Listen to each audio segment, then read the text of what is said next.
And we're live. Hi everyone, this is MH Gamer, and now we're returning to Civ 5 Vox Populi as a new version has came out, the June 2nd version, and I don't think this video will be very long because there are lots of things that I can't really show. There's a few fairly big changes, let's put it that way, but it's kind of hard to show. But let's go through it, and if I could maybe show on the screen, I will, but most of them I can't. Most of it will require some explanation. First, for balance, AI no longer gets small amounts of production when a human kills their units. Okay. I know this sounds confusing, but let me explain it to at least to my best knowledge. So what happened before was, if as a human player you killed an enemy unit, let's say a warrior, then a certain percentage of its production actually goes back to, I don't know if it's the capital or the closest city or where that unit came from, but the idea was that if you have played VP, you will notice that in the past, the AI seems to be able to replenish units very quickly, and this is why, because when they lose units, a portion of their production goes into their reinforcement, so as a result, it takes them less time to produce a unit if they didn't have this bonus.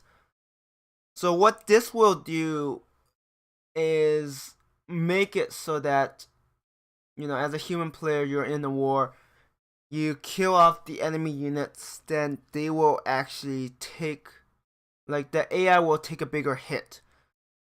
Especially with the recent changes with happiness, now that they can't replace their units as quickly, the war weariness is going to have a bigger impact. So in a way, this helps the human player as a whole.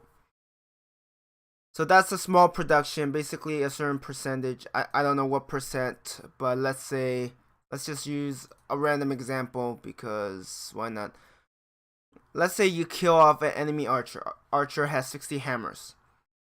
Let's say 10% of it goes into the next unit. So that's 6 hammers go into production, whether that city is producing units or buildings.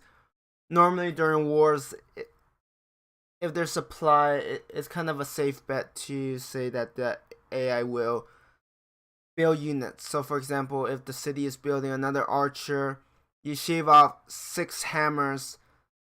Basically, that could shave off 1 or even 2 turns in the early game, which could make a huge difference. So as you can see, this is a welcome change for higher difficulties where the AI just seems to be able to replenish their lost units so quickly. I mean, with the changes to war weariness, this might be a necessary change. Okay, next one. Oh yeah, there's one thing that was fixed from the previous one that I do want to emphasize, in case those who played the May 19 version know this, is that war weariness, for whatever reason, you have none for 10-15 turns and then suddenly it jumps up. That has been fixed. So for warmongers or those who like to play warmonger style from time to time, that is fixed. Okay, next one, new metric for number city penalty. So what that idea is that now your city penalty can increase and decrease. So what happens before is that, let's say you start with your capital, that's 1 city. You build another city, you get 2, and then you settle a third one, you get 3, and then if you puppet an enemy city, I'm not sure if that's changed. I don't think that's been changed, but if you puppet an enemy city, you'll be considered to have 4 cities. Now, if you settle another city, you will stay at 4. It's a really weird thing that carried over from Civ 5. At least that's what I've read. So now the idea is that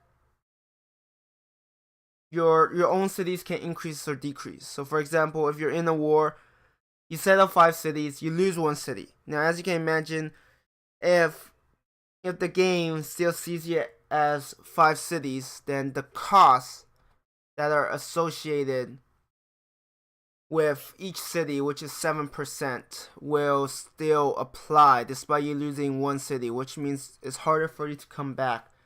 I'm not sure how this will change games. Like, it will require some actual testing before even I can say what's gonna happen, because there's a chance that, well, let's say you completely eliminated or at least completely neutered some civ, but if you play like me and don't have vassals enabled, then what ends up happening is sometimes those AI might actually have a comeback because now they have fewer cities.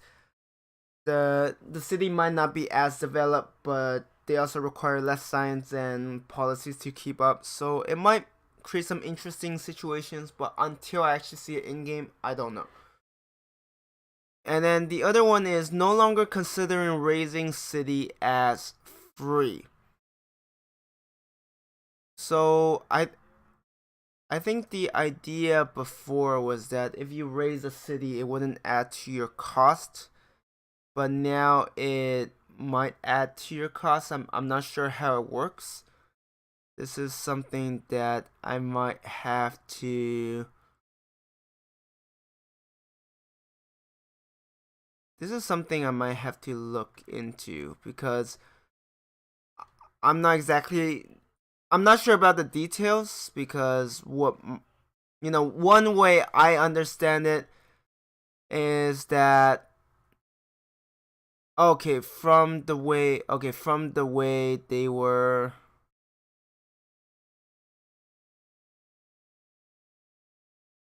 Okay, I just looked at the forum. There was an answer further down.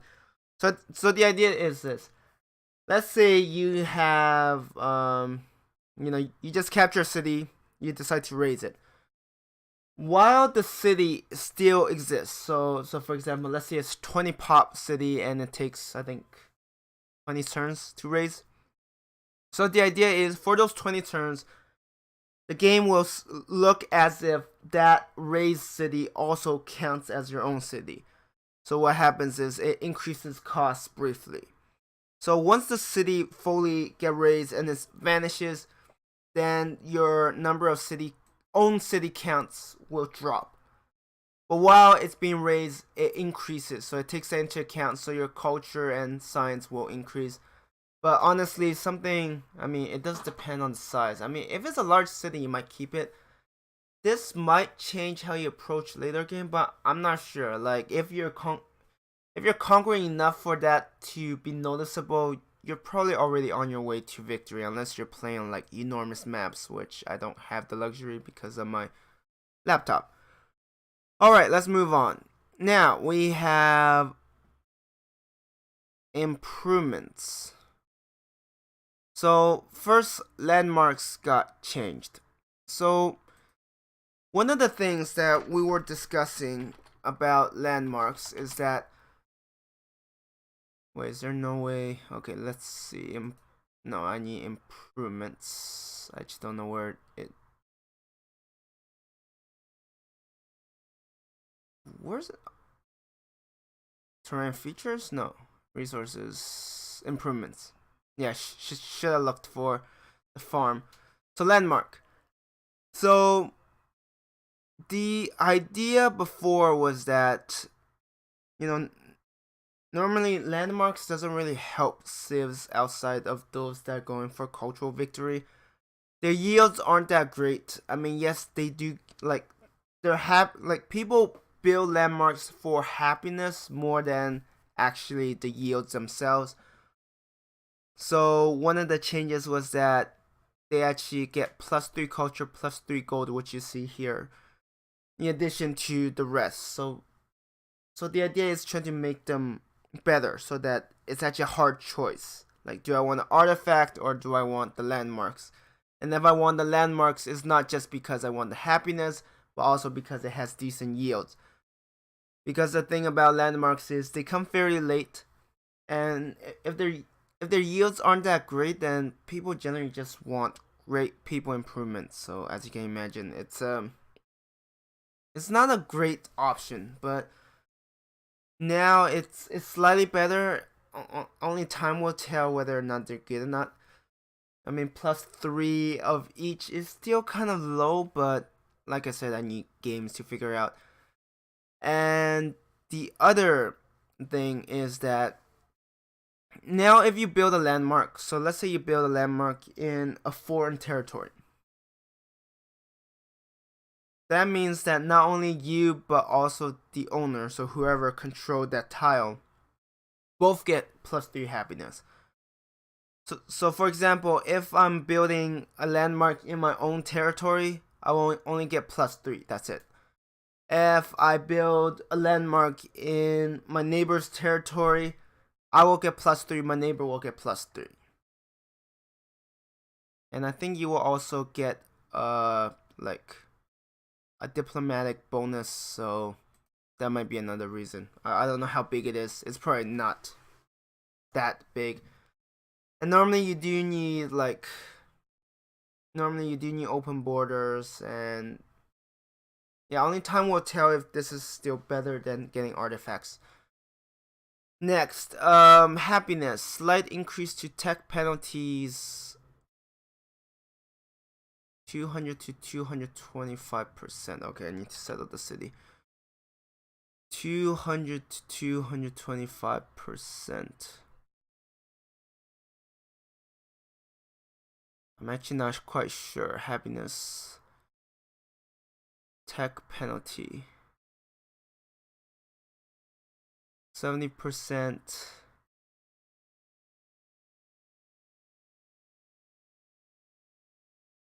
I mean, I thought they changed it, but I might be confused. Wait, this is under happiness, slight increase to tech penalty. So maybe if you're below 75%, you'll have a bigger penalty to technology. I'm not sure. It's I mean, there's a +2 from technology. Maybe that doesn't show 2.25%. I mean, it says happiness, so I'm assuming it's that value. That value got slightly changed. So technology will increase the needs, which will start, the later on the games goes, the more needs is required. But right now it's very complicated. It's really hard to tell if you're gonna increase in happiness or go down. It's not that straightforward. I'm not a big fan of it, and there is talk in the forum about changing it, because right now it seems not intuitive. It's very complicated, and people just don't like it in general. Alright, next one, which I can't really show, is, well, I could with really events settings, but it doesn't do much. So the idea before is that normally, like before this patch, if you play on king difficulty or higher, the AI gets more units. They might get a free worker, they might get 2 warriors, they might get an extra pathfinder, and that's being removed. Now for a lot of people, this is great, because the issue before was mostly, I mean, there are 2 factors. First, that worker could actually help grow the city a lot faster, which means extra production, and also depending on what they have for their luxury. If it's a mine-based luxury, then they could connect it very early on, so they have a lot of happiness, extra gold, hammers, all of that. And of course, the other early unit that has a pretty big impact is the Pathfinder. So when the AI has 2 Pathfinders that both get Trailblazer 1 and 2 promotions, if you're playing with Ruins, chances are the AI will get all of it unless you get very lucky. And on most games, you only get a handful, and the AI will still be more further ahead. So yeah, by removing that, apparently it didn't really help the AI much, which probably I mean, the worker probably made more sense, like had a greater impact. I mean, it is situational on the start, but the extra Pathfinder definitely made a huge difference. Will I still will I still have ancient ruins disabled? Probably. Why? Because it's a bit too RNG. Like getting an early tech is a much bigger difference. Well, there's what? Getting an extra tech, getting a worker, getting extra culture to get that first policy faster. Those have a much bigger impact than like extra food in your capital, more land covered by the capital. I mean, it does depend. So if you're playing Shoshone, you like I know like yeah, Shoshone is one of those examples where if you don't have ruins, they're weakened. But I don't know. For me, since I haven't played with ruins, I probably won't. So yeah, that's not gonna change. Okay, next one. So next one is the religion. So for those of you who have played, if you never found a religion and then let's say you go on a conquering spree and you take someone else's religion and it belongs to you, before what ends up happening is you just lose all your faith. So you've been saving up all this faith and suddenly it just vanishes. And people are kind of frustrated, so now what happens is that all the faith will be converted into golden age points. So you at least get something out of it. It's not an immediate help, but early on that could be a pretty big factor. I mean, let's see, how much do you need? 400. I don't remember how much it increases after each golden age, but if you have, let's say, 1,000, like 1,100 golden age points, it will speed up your next golden age, which could make up for it, and then you have a religion that you own. So if you time it and you take a religion from someone, it could really help you snowball. Now, will it happen often? I don't know. Generally, I will advise to find your own religion because you get to pick what you want, and I don't know, it's just a better use of your resources. That's just my opinion. Alright, next one. Next one might not affect a lot of people. It really depends. Okay, let me rephrase that. It will affect some people because this is the scaling of different speeds. So for me, I generally play on standard speed. Standard Emperor has a good bit of challenge, and I'm learning quite a bit. But yeah, what happens is generally what ends up happening is with slower speeds, certain instant yields are much more powerful. Like, for instance, I remember one of my games on marathon pace. I got 3 quests to circumnavigate the world. So basically, just go from one end to the other. And that gave me 3 great admirals. That is not supposed to be right.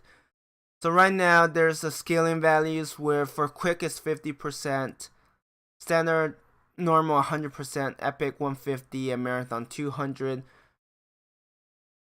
So what ends up happening is right now there's this new scaling value that for modders, if they want to make changes, they could just change that to fine tune better. And overall, for those who like playing on slower speed but feel it's a bit too easy, because like I could handle marathon pace deity no problem, but when I tried standard, I was struggling on king.